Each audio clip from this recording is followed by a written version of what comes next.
Vraja Janaranjana Yashodanandana Vraja Janaranjana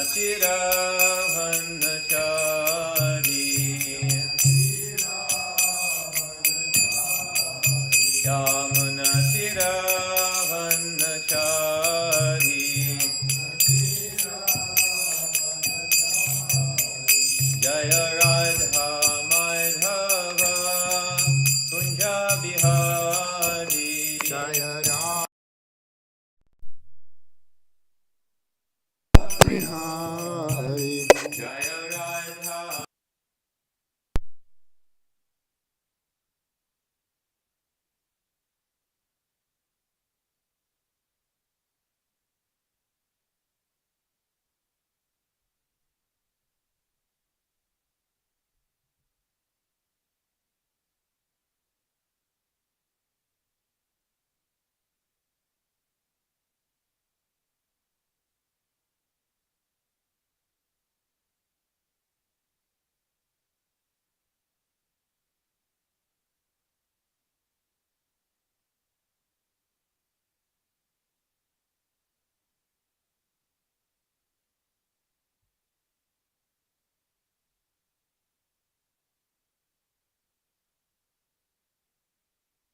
Janaranjana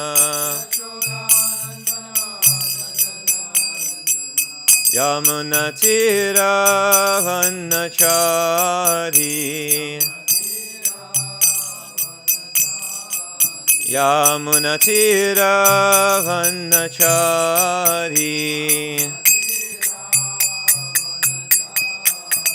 Jaya Radha Madhava Kunja Bihari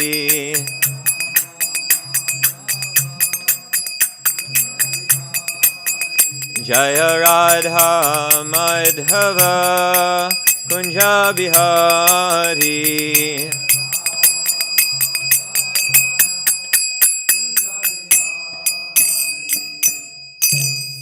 Jaya Om Vishnupad Paramahamsa Parivrajak Acharya Ashtotar Shata Shri Srimad Srila A.C. Bhaktivedanta Swami Maharaj Prabhupada Ki Jaya Jaya Om Vishnupad Paramahamsa Parivrajak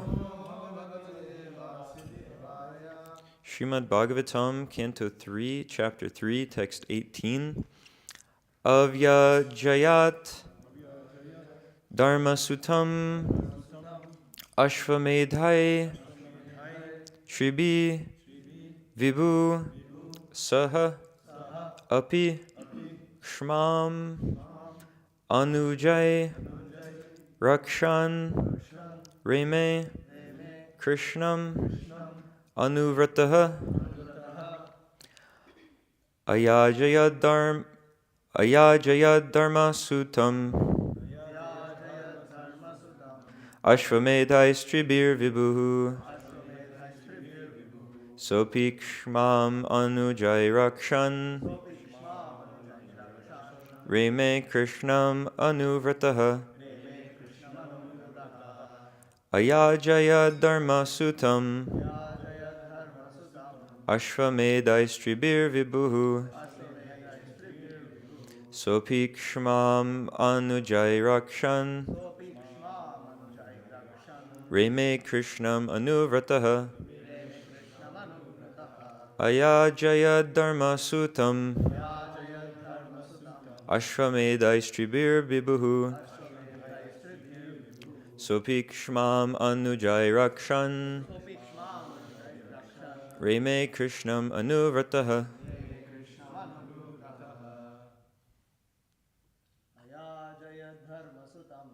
Ayajaya Dharma Sutam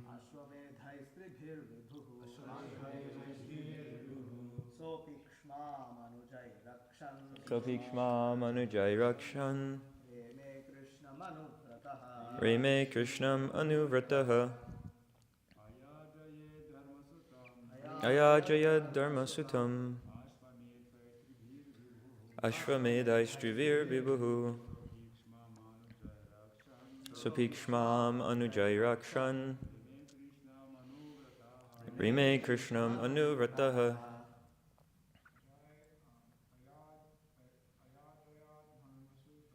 Ayajaya Dharma Sutam Shramedai Strabir Vibhu Anujayrakshan Anuvrataha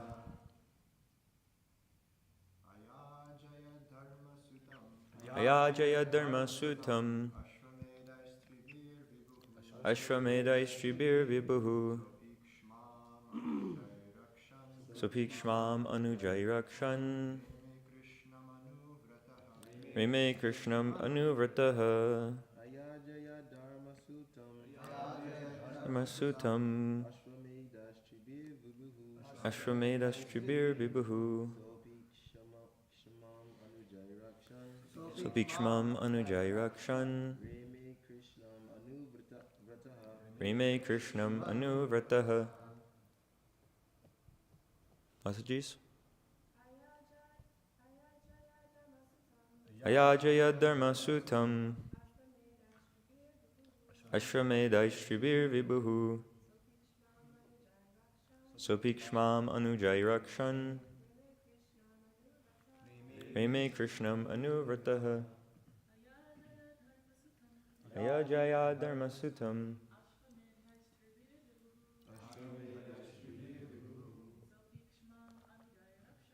Sopikshmam Anujayrakshan Rime Krishnam Anuvrataha Ayajayat made to perform Dharma Sutam by the son of Dharma Maharaj Yudhishthir Ashramedhai by horse sacrifices Shribi 3 Vibhu the Supreme Lord Saha Maharaj Yudhishthir Api also Kshmam the earth Anujai assisted by his younger brothers Rakshan protecting Reme enjoyed Krishnam Krishna the personality of Godhead Anuvrataha constant follower.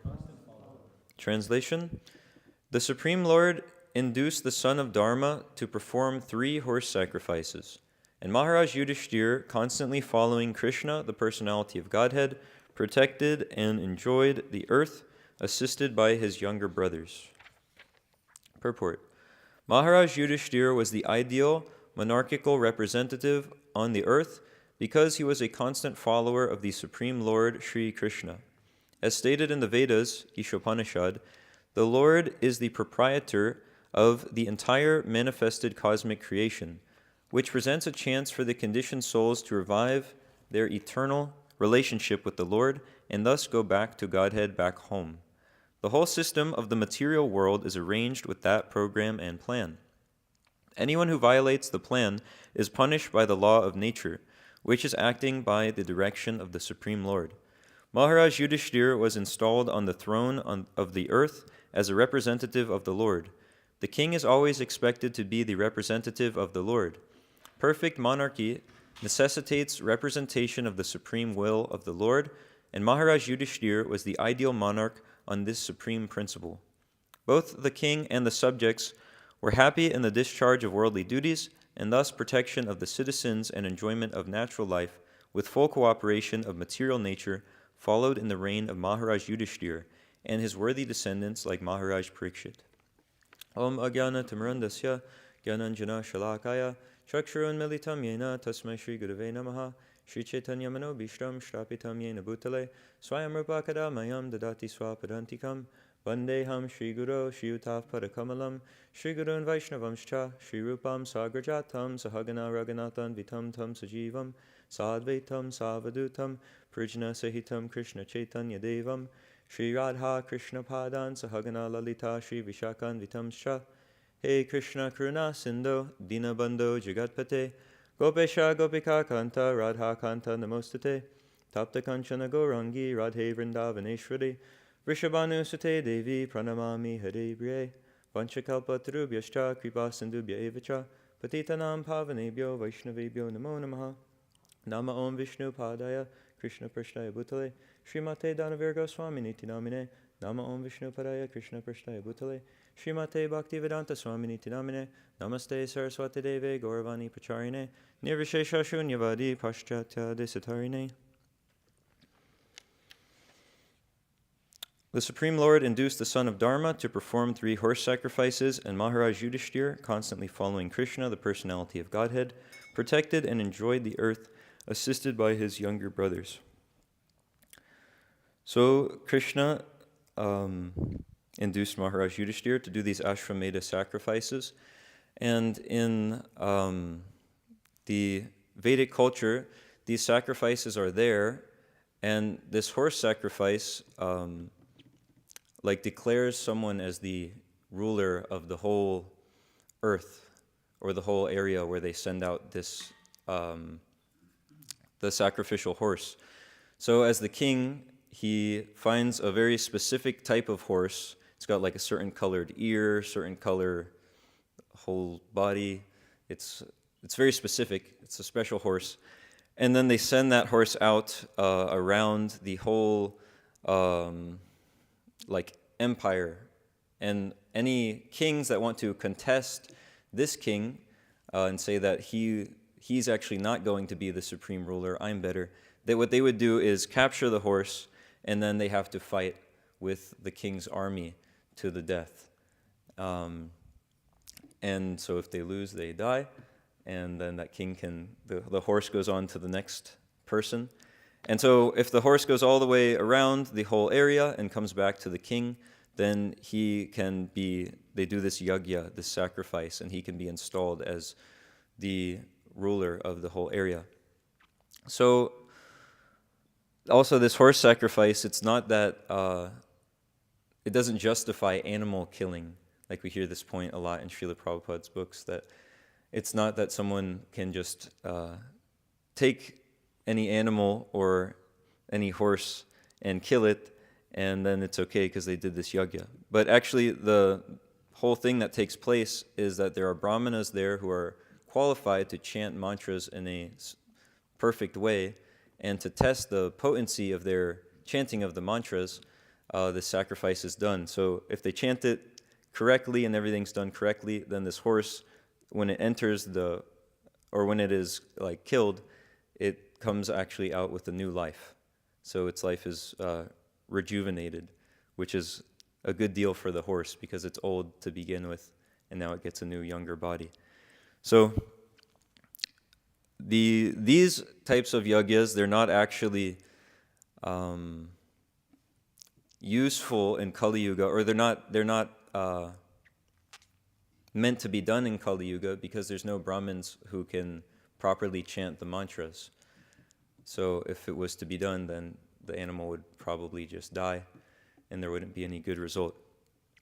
So Maharaj Yudhishthira, he was the ideal monarchical representative on the earth because he was a constant follower of the Supreme Lord Krishna. So that's what an ideal ruler is. He's a constant follower of the Lord. He doesn't just speculate and say, okay, well, the people want this, and the people must always be right. I think that there's some saying in if anyone's ever worked in a restaurant, the customer is always right or something like this. But the ruler doesn't think like that, okay, the people are always right, so therefore let us do whatever they want. Legalize all sorts of drugs, legalize any kind of sense gratification facility that they need to increase their sense gratification, and then we'll be happy. He doesn't think like that. Modern rulers think like that because the whole premise of their job is that they promise the citizens sense gratification, and then the citizens wanting sense gratification vote them into office, and then when they can't provide for their sense gratification, then they're vetoed out of the office. So a real ruler, he doesn't do like that. He is a constant follower of the Supreme Lord Krishna. So he rules in a way that's in accord with Shastra, in a way that's in accord with the Supreme Personality of Godhead, and how he says and how he sees things should be done. And in that way, like we hear at the end of the purport, then everything actually goes along nicely.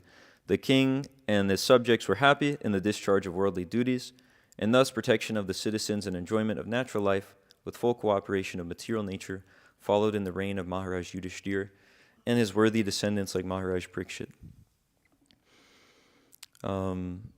So that means that the king, he has to rule pretty strictly, actually, because the scripture doesn't just say, like, do whatever you like and it's okay. It doesn't say yatomat tatupat, like I talked about in the last class. It's not just that whatever you do is fine, but actually everything has to be done very specifically, and in that way things can be done nicely. I'm trying to think of some specific examples. Like, for instance, everything should be very clean. Like, that's Brahminical culture, is that one is cleansed internally and externally. So externally by taking a bath and actually staying clean, and then we know there's so many principles of what is muchi and what is suchi. And then internally by always thinking of the Supreme Lord and chanting Hare Krishna. So, like, that's a very simple thing, but that's extremely important, and it's extremely neglected in modern so-called culture today. And without that, everything is difficult, because without cleanliness, then there's no mode of goodness. And in the mode of ignorance, people don't know what to do, what not to do. They don't know what is what. It's bad from the beginning to the end.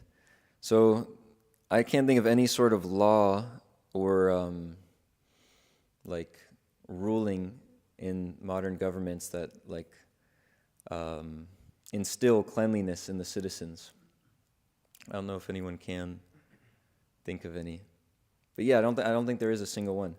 But so this is a very simple principle, and it's there in the Vedic culture, because when that's there, then it's easier for one to think of the Supreme Personality of Godhead and engage in devotional service and actually come to the perfection of life, which is pure love of Krishna. So in the Vedic culture, the actual head of society, there's the king, but then above the king there's the brahmanas, who advise the king, because they know Brahman. They know the Supreme Personality of Godhead, they know the absolute truth, and they're in a position where they can actually instruct the ruler, which means also that they don't have like any excess material attachments. They're not like paid off by the king, because if somebody's paid by the king, then they have to say whatever the king wants them to say. So the brahmanas instruct the rulers of society, and in this way, everyone in society can actually move towards the perfection of life, pure devotional service to the Supreme Lord, because the brahmanas, they're aiming at Krishna, they know who is Krishna, and they're trying to serve him. And then the Kshatriyas, they're trying to serve the brahmanas, and then the Vaishyas, they're trying to serve the Kshatriyas, and they're protected by them, and then the Shudras, they're serving those the other higher castes, like that. So with the brahmanas at the head of the society, then everything can be directed towards the Supreme Personality of Godhead, and everybody can actually make spiritual advancement towards the purpose of life. It's explained in the Vedas that one shouldn't become a guru, a father, a mother, a teacher, anything where you have some sort of dependence under you, unless you can deliver them from the cycle of birth and death. So that's the purpose of the Vedic culture, is it's showing everyone how they can be delivered from the cycle of birth and death. It's all aimed at that end. How one can get back to their eternal position as a servant of the Supreme Personality of Godhead, instead of trying to compete as individual so-called Supreme Personality of Godheads. In that kind of society, nothing works. That's the mindset of the demons, this Ishvaro Hamaham Bogi. They're thinking, I'm supreme, I'm, Balavan Sukhi, I'm powerful and I'm happy, I'm the best. And so in a society where everyone's trying to be the supreme and thinking, I'm Krishna, nothing works, because everyone has to compete with each other in that way.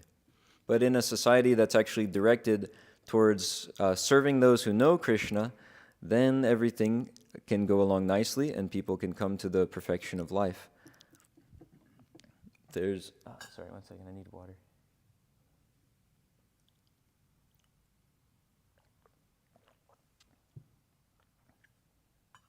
There's one, it was a morning walk I was listening to, where Srila Prabhupada was explaining how he was saying, do you know who is Krishna?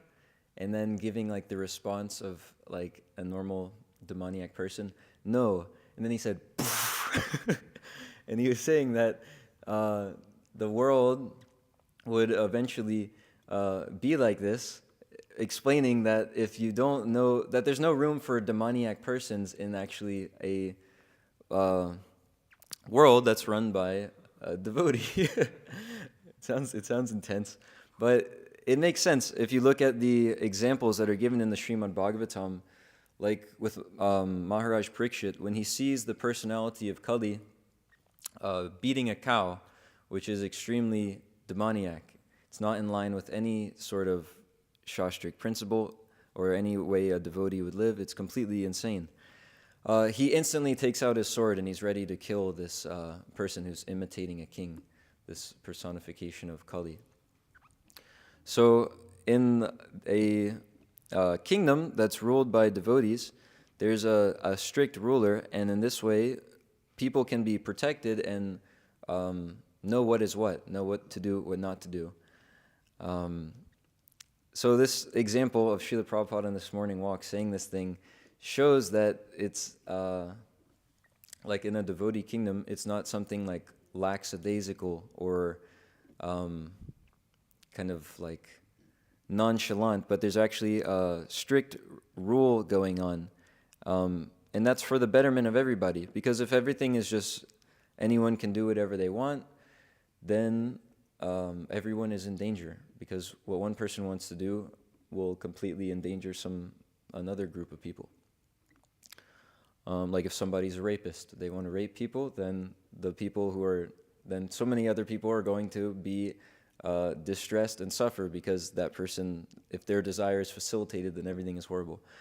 So if a devotee is in charge, then they can properly protect the citizens, because they know actually here's how Krishna wants things done, and if someone does the wrong thing, then they are also properly chastised. Like this personality of Kali, he was immediately about to be killed.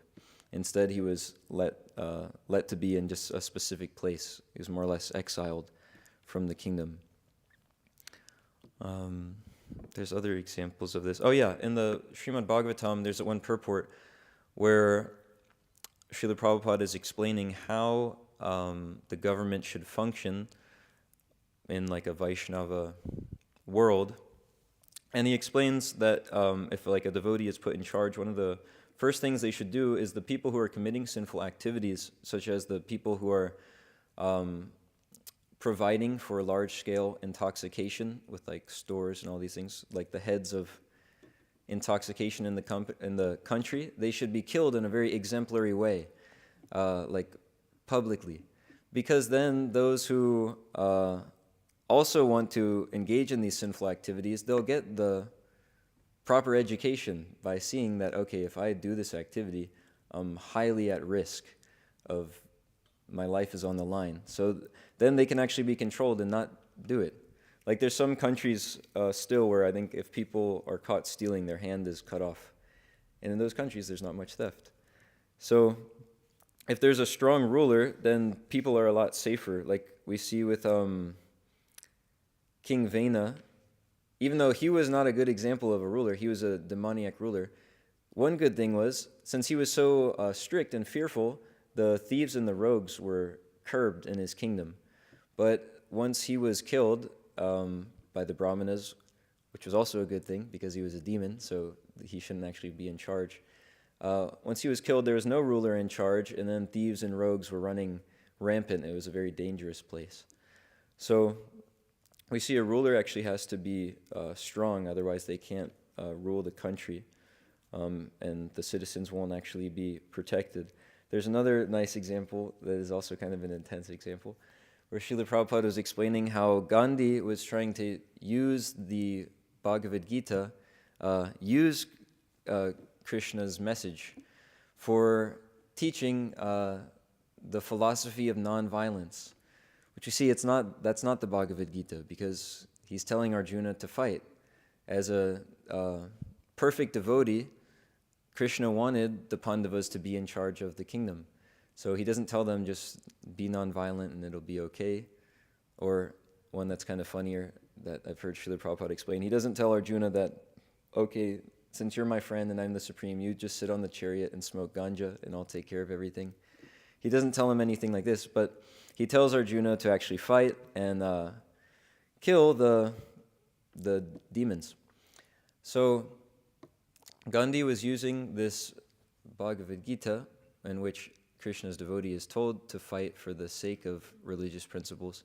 He was using it to preach nonviolence. And Srila Prabhupada explains how since he's being such a fool in this way, Krishna killed him with violence. Just so it shows the example. He's trying to utilize Bhagavad Gita to preach the wrong thing. But then the same thing that he's preaching was the same. He was preaching nonviolence, and then one of his own countrymen who he's preaching to be nonviolent kills him with violence. So that's not the absolute truth, to just preach nonviolence or any of these sub-principles, but the point is that one should act in accord with the Supreme Personality of Godhead. So a devotee shows the example, and Maharaj Yudhishthira, as the ideal representative of Krishna, showed that example by just following Krishna. He didn't have to make up some new thing. He didn't have to adjust to what the people wanted. In the Srimad Bhagavatam, it's explained that how democracy works, that people who are like hogs, dogs, camels, and asses, they vote for a big hog, dog, camel, or ass.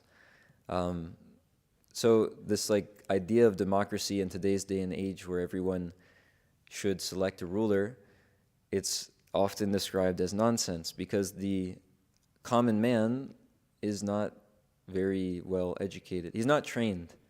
So if he's untrained, then he'll vote for another untrained person to rule the people. But if someone is trained, actually, they get the training of how to be a kshatriya, how to be a proper ruler, then they're fit to rule the people. But if it's all untrained people voting for another untrained person, then how can there be any proper rulers in charge? Like we talked about it briefly during Prasadam yesterday, how you can see what it looks like inside the government offices. There's these videos of parliament meetings, and you won't believe it if you see it. It looks like a reality TV show or like some sort of drama. They're making all these jokes back and forth and criticizing each other back and forth, and people are laughing and cheering, and it really just looks like a reality TV show. But as far as I understand, these are the people who are running countries, so it doesn't make sense. How could anything go nicely when those types of people are in charge?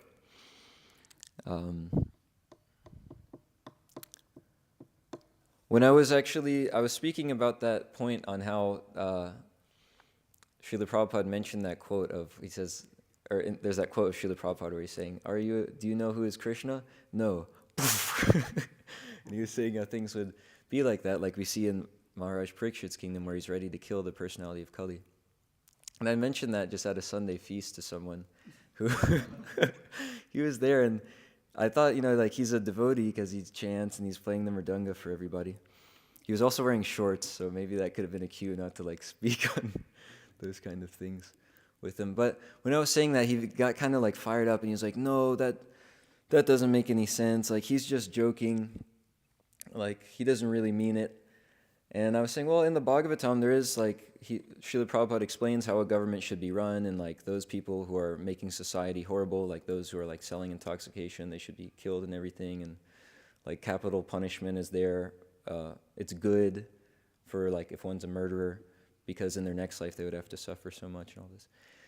And he was saying, yeah, no, I don't think any of that's right. And it was really bewildering actually to hear, because I hadn't heard someone really say oh yeah, what's in the Bhagavatam, not all of it's right, or which Prabhupada says sometimes he's just joking, and I hadn't heard someone make these kind of arguments, so I was getting really confused. And his argument was that the spiritual master, some of his instructions are good, but he doesn't know everything. And I was telling him, well, what about what we sing every morning, Sakshad Dhritvena Samasta Shastrir Uktas Tata Bhavyata Eva Sadbi. Kintu Praborya Priya Eva Tasya Vande Guru Sri Charanarvindam. He's the spiritual master. He's the representative of the personality of Godhead, and he's respected as good as the supreme personality of Godhead because he's his transparent via medium. So, what about that? And he was saying that, the spiritual master, he's serving Krishna, but he doesn't know everything, so, some things he might get wrong. I was thinking, I asked him, so better than Srila Prabhupada on some topics? And he was saying, well, yeah. He said that, what was it?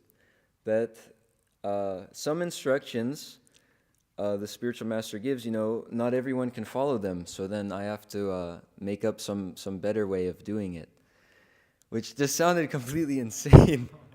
So once I understood from his lotus mouth that he was better than Srila Prabhupada, I just started singing the Guru Puja to him, and then that's when the temple president told us we should just stop talking with each other. And so it was really confusing, but one thing that really helped in that situation was that I remembered this poem that I read that Bhakti Vikas Swami wrote, and it's on his website, called "I'm a Senior Devotee." Can I read it maybe? Okay, here, I'll just pull it up real quick.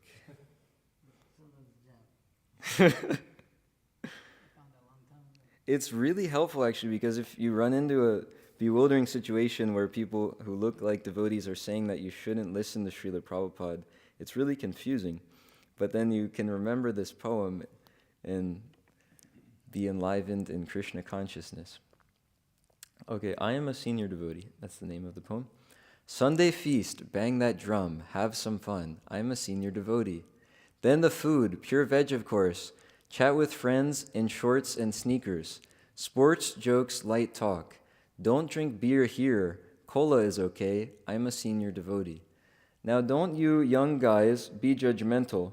Don't try to tell me anything. I was chanting when you were in diapers. I've done everything, seen everything. You should learn to respect me. After all, I'm a senior devotee. We've seen so many like you, all gone. We used to be like you, young, idealistic, serious. You won't last. Now we are mature. If by our age you still hang out at the Sunday feast in shorts and sneakers and laugh and joke as we do, you'll be doing pretty good. Got it? We are all senior devotees. So, he was... It's in a little picture book?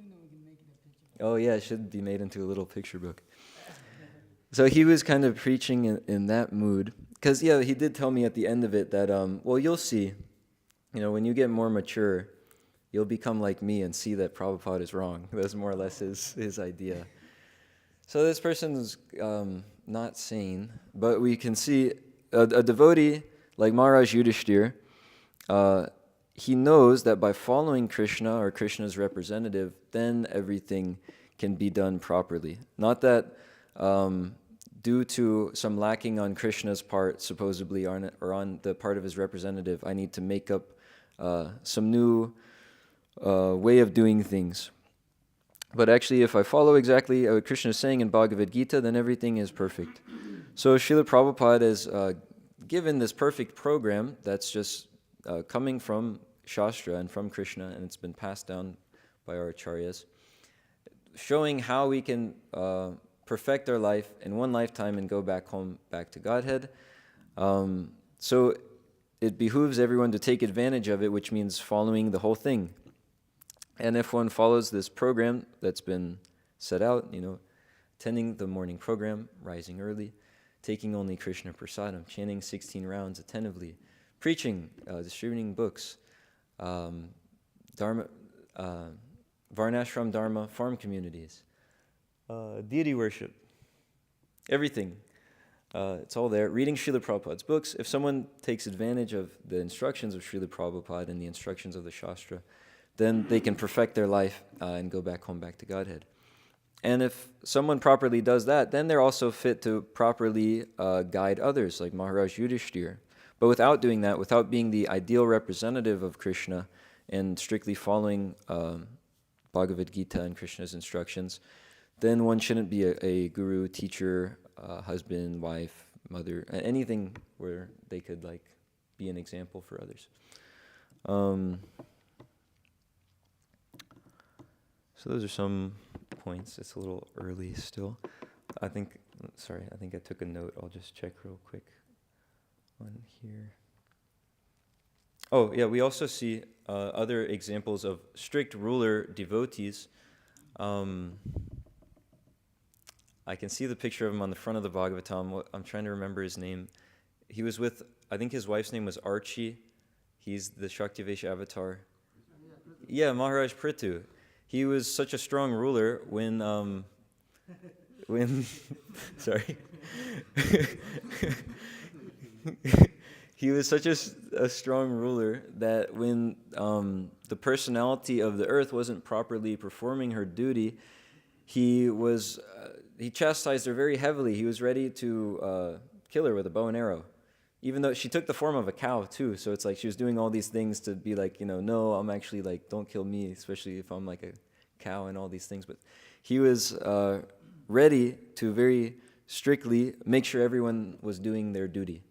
So her duty was everyone was doing yagyas at that time. So then her duty was to provide the grains and resources that come from the earth, and she wasn't doing it. So he was ready to make sure that everyone was doing their duty by strongly chastising. So these are some points and examples. Are there any maybe comments or, yeah?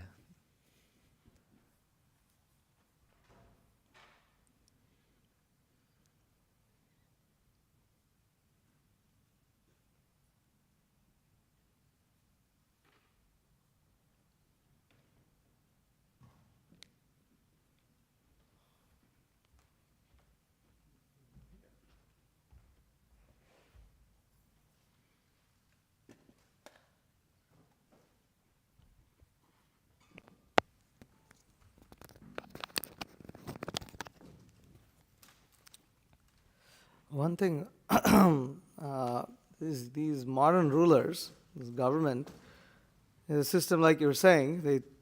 They stay in power by trying to give sense gratification to the masses. The problem is that sense gratification is never satisfying.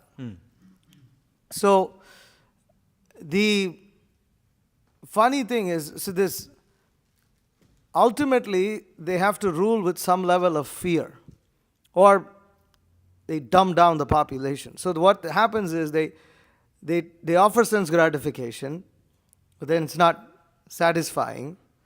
So in order to prevent people from getting agitated, then they try to dumb down their intelligence through many ways, by diverting their attention in the form of intoxication, social media, news outlets, creating unnecessary, creating strife over silly things that actually it doesn't really matter to anyone. And then also through sports, channeling the agitated mentality of people by dividing them into silly teams that doesn't really matter, and then make them fight with each other so that they don't turn against the government. And in spite of all of this, the rulers are still in so much anxiety, because after all of these plans, still the people are dissatisfied and agitated. And all it takes is for some foreign government to interfere and try to upset the whole situation, or for the rulers themselves to make some mistake that terribly upsets the people. It was a miscalculation, or even worse, by the arrangement of material nature, there are natural disasters that these people aren't able to deal with. And then they can't provide the sense gratification that people want because nature is not cooperating anymore. And so, although it can seem like these modern rulers, they're actually having a great time. They're enjoying off of people's enjoying off of people's hard work by exploiting them, etc. They're actually in so much anxiety all the time because they can be removed or kicked out of their situation anytime. They have so many enemies, and they're working. It's actually a very miserable life. But they don't realize it. They're so much in ignorance. And if some of these politicians can somehow make it to old age and soak, after all of the exploitation and cheating that they did, somehow so-called honorably retire, that's like a great achievement. They never actually retire. You see even the ex-presidents, they're still pretty active in politics. I don't want to name anyone. But the ex-speaker of the Congress, presidents, prime ministers, whoever they may be, they're very actively involved, just in the background. So, yeah, just the state of the rulers today it's actually really bad. And sometimes devotees also fall for conspiracy theories where it seems like these people are all extremely powerful and they've got, all kinds of nefarious ways and they're very effective. Yeah, but their plans are actually very flimsy and can be easily destroyed by material nature like this. They seem very intelligent, very planned, but it can all be foiled very quickly. Some points like that. That's one reason also why the Krishna consciousness movement is seen as really dangerous to some places. Like during the USSR, the whole communist regime, there's the main magazine there at that time. I was hearing Kirti Raj Prabhu was explaining this. The big magazine is called The Communist. And in there was an article that said the three biggest threats to the USSR were American culture, American rock culture. I can't say that word seriously with American in front of it, but American culture, rock music, and then number 3, Hare Krishna, because it's the only thing that's actually showing people that they can give up sense gratification. It's actually showing them that this won't actually make you happy. And then if people actually give up these nonsense things like intoxication, meat eating, gambling, illicit sex, then they can't be so much controlled by these governments that are just, can pull people on a string like that with these things. Yeah, and ultimately the difference between these styles of government, whether it may be communism, democracy, monarchy, etc., in the modern context, it's just different methods of how effectively they can control people. And one system always is up against the other system because one set of people who are eager to control the masses have a ideology that is threatened by another group of people who also want to control the masses but with a different ideology. And in this way they fight with each other, all claiming that they're doing the best for the people, but actually they're just interested in staying in power. But it's which system you're going to use to stay in power. That's it. They're all atheists. So. They'd be better off just following Krishna's system. Yes, Prabhu? Vishnuchita Prabhu told about this exploitation. That modern leaders, they want to exploit, and because of that, they want to be rich. They want to be rich and they want to have some possessions, but because they want to squeeze the people. But we see the example of Yudhishthira Maharaj. Yudhishthira Maharaj, because of his following the lotus feet of Lord Shri Krishna, he became so famous and opulent, even in heavenly planets. All demigods, they're thinking how it's possible, and in Srimad Bhagavatam we have comparison then with Indra. Yudhishthira Maharaj, compare with Indra. The Indra is like the most richest person all over the world. He have everything. And Yudhishthira Maharaj is compared with Indra. because of only the follow of lotus feet of Sri Krishna. This is the, in this commentary Prabhupada gave this, like the point, like if you follow, you will be everything will be sufficient. Like, and remember this one example, maybe 15 years ago when I first time came to Sweden, even before Krishna consciousness. Sweden is like one is of like most liberal and like humility countries. They thinking we should take care about all kinds of living entities, and in one moment they understand they don't have enough worker power, like workers, and they thinking we should invite from outside, from Arabic countries.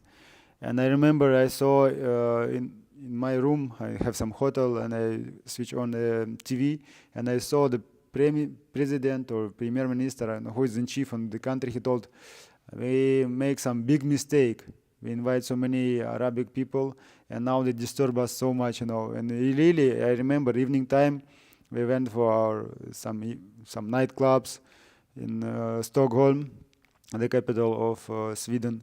And many Arabic people, they openly torturing another people, like women. They can touch all the kinds of limbs, like this, and nobody cannot stop them. Like in the center of capital of Sweden, and we went some nightclub inside, and like upper stage, like it was opulent, very opulent.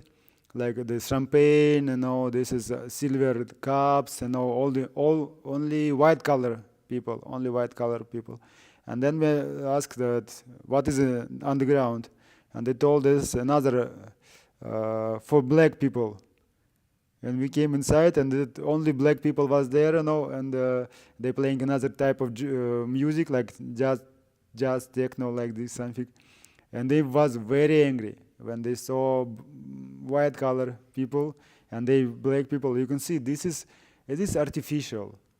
Everything is artificial. They is speaking about humility and equal rights and everything, but this is only money. And all of them, they want to exploit another, especially white people.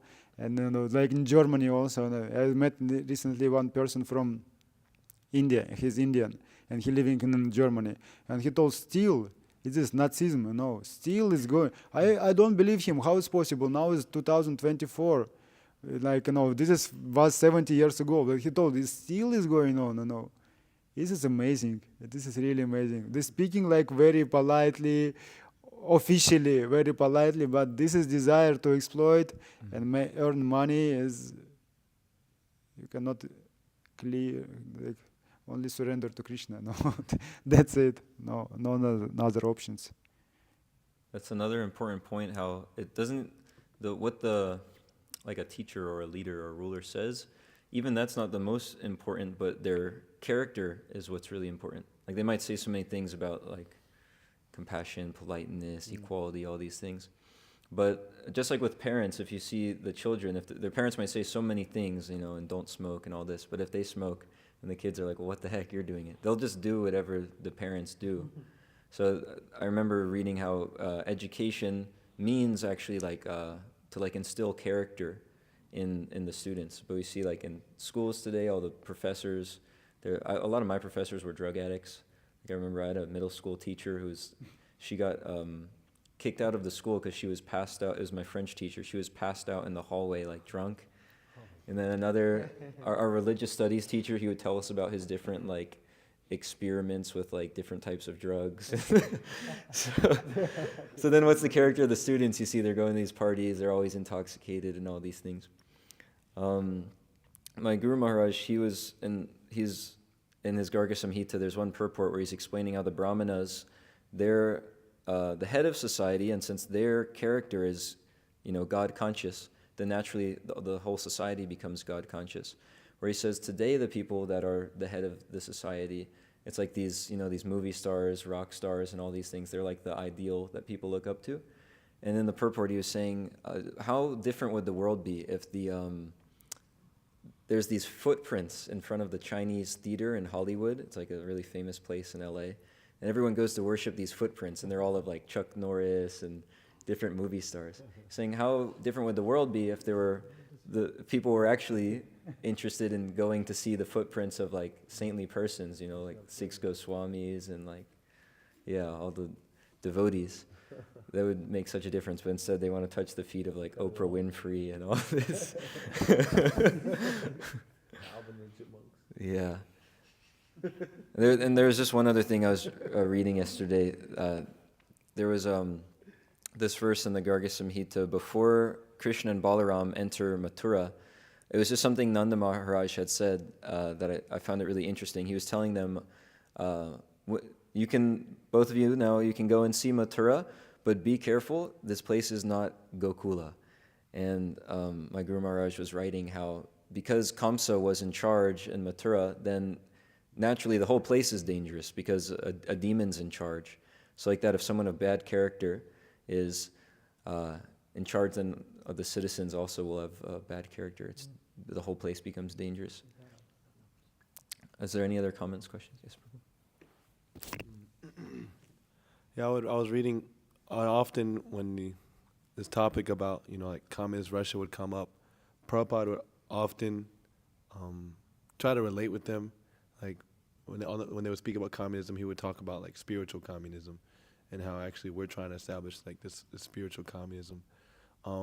Could you explain like the difference between communism and spiritual communism? Because it seems like with like atheistic communism, the understanding is that besides the fact that there's no God, that everyone basically gets like equal things. Everyone, I get what you get, but in my understanding of spiritual communism, is he referring to the Varnashram Dharma system, or was he just talking about like farm communities like on a smaller scale? Because obviously in Varnashram Dharma, it's not equal, because there's the Brahmanas and then there's, the Shudras get according to the Adhikar. So what's the difference between like spiritual communism and, actual communism? Like what are like the main differences? The main difference, as far as I understand, is the center of it. The center of spiritual communism would be Krishna. He's the leader. Like when Srila Prabhupada's speaking on this point to different people, I've heard in his recordings, he's saying, you have your leader, what is it Lenin or something? Yeah, you have your leader for communism, Lenin, and so everything should go to Lenin. Saying similarly, we are accepting Krishna as our leader, so that's the difference. We're accepting Krishna as the leader, so everything should go to Krishna. That's the main difference, or the main point I've heard him making with this spiritual communism. Is that we put Krishna in the center, everything should go to him. They want to put some mundane guy in the center, and then we see how that works out. So the focus is more like, instead of everyone just getting like the equal amount of stuff, but giving the equal amount of stuff like to the leader. Is that like the understanding? Because communism means that, right, that everyone like gets the equal amount, but spiritual communism, obviously it's not everyone's getting the equal amount. So I'm a little confused on that point. Maybe Koki Prabhu can, or Vishnu Prabhu.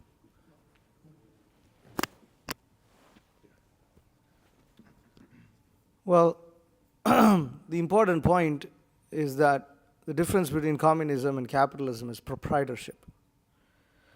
In communism, the government owns everything, right? Even if you own a business, the government can kick you out anytime. Actually, technically in the capitalist country also it's like that. But they just don't, the thing is, you get to vote in your leader, which in communism, you don't really get that. You don't really get to vote. They have some kind of voting system, but anyways, in both cases it's a sham, okay, but we get too much into the detail. But the main difference is that, is the point, well, theoretically, in communism, no one owns anything, okay, the government owns everything. In Vedic culture also, the king actually owns everything. I was having a very nice conversation with Sabyasachi Prabhu, and he was making the point, you say Nanda Maharaj, he's not actually a king. He's just called Nanda Maharaj because just like we call sannyasis Maharaj, it doesn't mean that he's a king. Maharaj is also a title that's used for anyone who's a leader, prominent person in society. So Nanda Maharaj is the leader of the residents of Vrindavan. And in that sense, he's king. But he's not a king like Kamsa or, Kshatriya king. So actually Nanda Maharaj didn't own any land. They were actually nomads. Not in the sense of how we think nomads are. But that was the reason why they moved from Gokul to Vrindavan. They just moved. How do you just move like that? Because they actually didn't own any land. The king, and Prabhupada would speak about this in many conversations and things like that, that when there's a competent person, the king supplies them. Okay, here's land. Okay, here's place. Now work. And then, depending on whatever you produce, you pay taxes. 25% tax. If you don't produce anything, no tax. So everyone pays tax to the king. And the king protects the people. He protects their land. And the king performs sacrifices so that there is sufficient rain, sufficient minerals, and in that way there is plentiful natural wealth. And people realize, okay, the king is pious, and because of this, the land is very fertile, and the king is protecting them from thieves, miscreants, and all these kind of rogues who will steal their wealth and pollute the women. So the king is protecting from all of this. With his strong rule, he has an army and everything. And this is spiritual communism. Of course, like he said, the main element is that Krishna is in the center. There's no doubt about that. That therefore, the king has to be a devotee, and he places Krishna in the center. But the point is that the king actually owns everything. That's why the king, you will see in the Bhagavatam, he is able to donate villages. Actually, there are only two people who own things in Vedic culture. The Brahmanas and the Kshatriyas. That's it. Nobody else owns anything. Vaishyas don't own anything. Can you believe it? In capitalism, Vaishyas own everything. This is America. This is America. Corporations. Corporations rule the whole country. Corporations rule the world. They control the governments, everything. But in communism, even today, you can see that the corporations are weaker than the government. You will see the government will come and close the corporation like this. Rich people are fleeing, communist countries right now because. Well, yeah, but the government is demoniac, is atheistic. So in that sense, it was worse because in capitalism you have a weak government and the corporations are ruling, but the corporations are fine as long as they're able to make money, they let you do whatever you want to do. So you can practice religion. But in the communist countries, they don't want God in there. They want to be this. So the atheistic, in one sense, they're worse. In another sense, anyways, there's some similarities, but we can go on about this a lot. But Prabhupada spoke a lot about these things. I'll keep.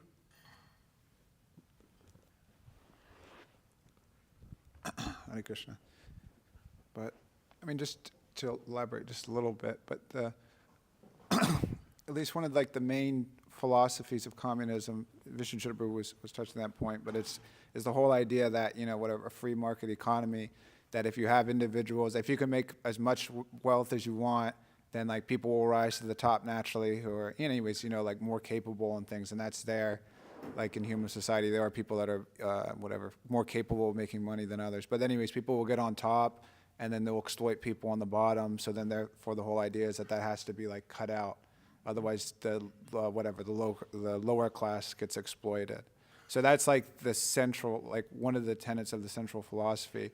So anyways, he's saying, Srila Prabhupada, he's just making the point about the central focus of it, because the actual deep tenets of communism is it's against Vedic culture, and just those ideas of that. And just to make a comment on what Vishwachitra was saying earlier about these big leaders are full of fear and different things like that. There's a story with Stalin, who was one of the greatest rulers back in the day, and he had to get some surgery done on his stomach. And so they were going to give him some anesthesia and put him down so because they were going to cut open his stomach. And he said, no, don't do that. I want to see the whole thing.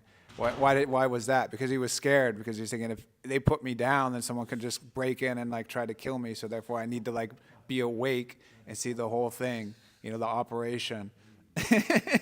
Yeah, that's crazy, Tough guy, but it's just there's so much fear underneath it all.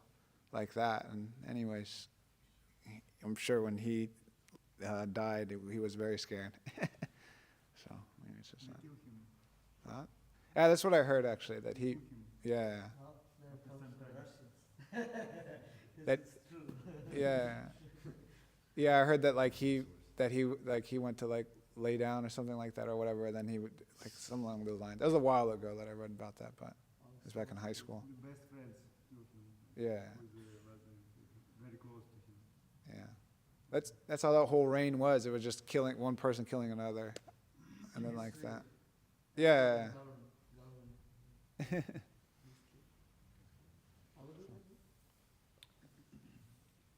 Yeah, I was just going to make a comment, Prabhu, on you were mentioning Prithu Maharaj. And if you study that section in the Bhagavatam, it's really, really interesting.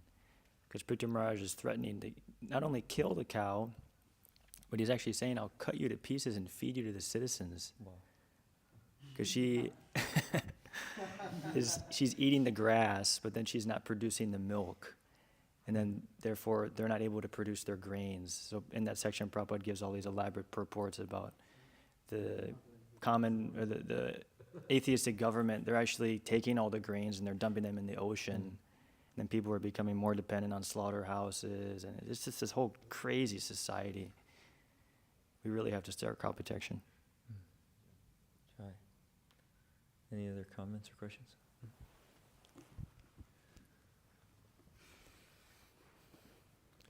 Prabhu, I had a couple questions. The first one might be like a silly question, but for these Ashwamedha Yagya sacrifices and things, do they like guide the horse to like the different kingdoms, or how does like the horse know exactly where to go to? Because I never really understood that. What they do is, I think I read this in the Ramayana, but what they do is, I don't know if you know this also, but what they do is the horse just free roams, and then there's a certain amount of soldiers that are like around to kind of like make sure like no like tiger comes and like kills it or something like that. Yeah, just free roams. Free roams. That's why it can take years for that thing to come back. Really? Yeah, it's supposed to freely roam. And then you were describing about how a ruler can't have this customer is always right mentality because he has to rule strictly and follow the principles strictly. But we also hear about rulers kind of wanting to tend to all of the needs of the citizens, and that the opinion of the citizen is very important, like in the case of Lord Ramachandra, how just that one person said something about his character and he immediately had to act on it. So how do we understand both these principles simultaneously? Well, if what the citizens are saying is in accord with Guru, Sadhu, and Shastra, then it's good. But if it's just, I've heard many times in like recordings where Srila Prabhupada's talking to people about like ruling a place, and he brings up this point that the common man is like, you know, a fifth class person. What does a common person know? So they're not qualified to like rule or select rulers or these things. But it is the duty of the Kshatriya to see that everyone is properly cared for, like Maharaj Yudhishthira was doing. So, yeah, I think, what is it? There's that like shloka from Chanakya Pandit where he's saying that someone can find, they can take nectar even from like a pot of poison or like gold from a dirty place. So if what the person is saying is actually golden, meaning it's actually in line with Krishna and the Shastra, then it can be like accepted as like a valid thing. Like you're saying that person, what was the example? Of someone. The example of Lord Ram, where this citizen was basically describing that, okay, Ram has like accepted a woman that has been in another man's home. Yeah. So he's showing the example of following like all of the Vedic principles. Someone's speaking this principle that's there in Shastra, and then he accepts it. So it's a valid way of hearing from the citizens. Or if their needs are not like properly being taken cared for. Like I remember in the Ramayana, it was mentioned how every morning, one of the things that Lord Ramachandra would see is if like out around the kingdom you see that smoke is coming up from each house, so they're like cooking, and they're like everyone's properly like doing their duty and that kind of thing.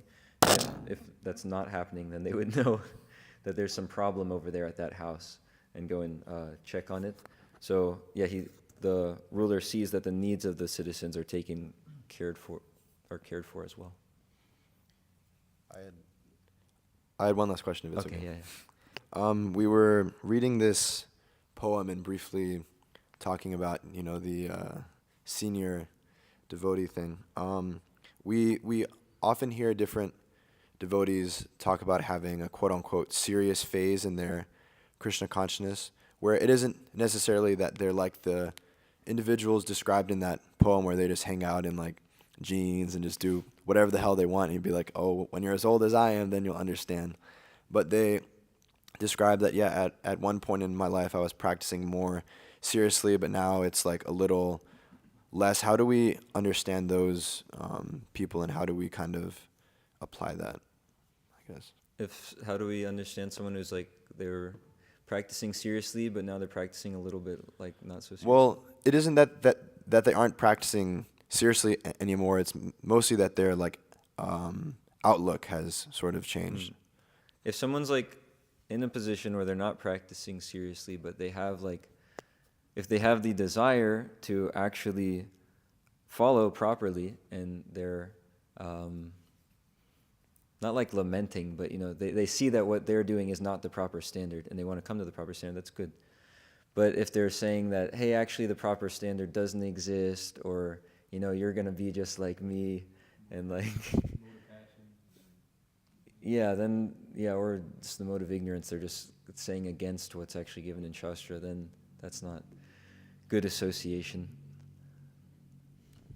Don't be a fanatic. What is it? Don't be fanatic. Yeah, or if they say don't be a fanatical, which is like, I guess is another way of saying like don't be like Krishna conscious. One person was telling, anyway, I won't get all into it. One person was saying like you don't have to be like Krishna conscious to go back to Godhead. Like there's a whole argument about that, but I'm pretty sure from reading Prabhupada's books somewhere, someone was saying you don't have to be Krishna conscious to go back to Godhead.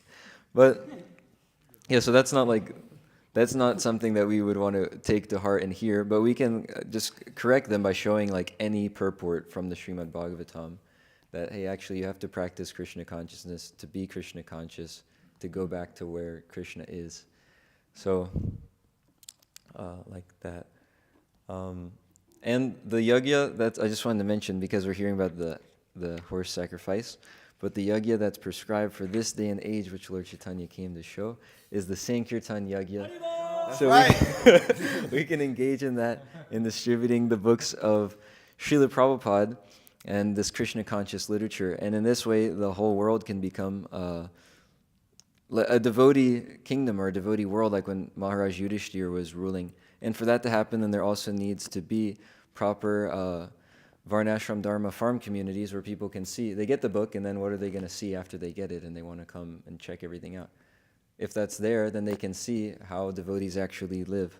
So that's going on, and we can push for that, and it's very ecstatic. And sorry, just one last thing. On the Maharaj Prithu chastising the personality of the earth, when I was reading that, I was thinking, it was something specific he said in there, but he was talking about how she's just, she's like eating but not doing her duty. And when I had first read that, I couldn't get many books out on book distribution by Krishna's mercy, and I was thinking like, I'm just eating the prasadam at the temple, but I'm not like, no books are going out. I'm going out for book distribution. So we're eating very nicely. We're honoring the prasadam of Krishna. Well, actually, in the Bhaktisiddhanta Vaibhava, we hear from Srila Bhaktisiddhanta Saraswati Thakur how the prasadam is actually eating the person. Whoa. Anyway, we're being enjoyed by Krishna's prasadam very nicely. So then it also behooves us to do very nicely preaching for Krishna and distributing lots of books and setting a nice example with this community here. Okay, is there any last thing from the Matajis? Srila Prabhupada ki jai. Srimad Bhagavatam ki jai.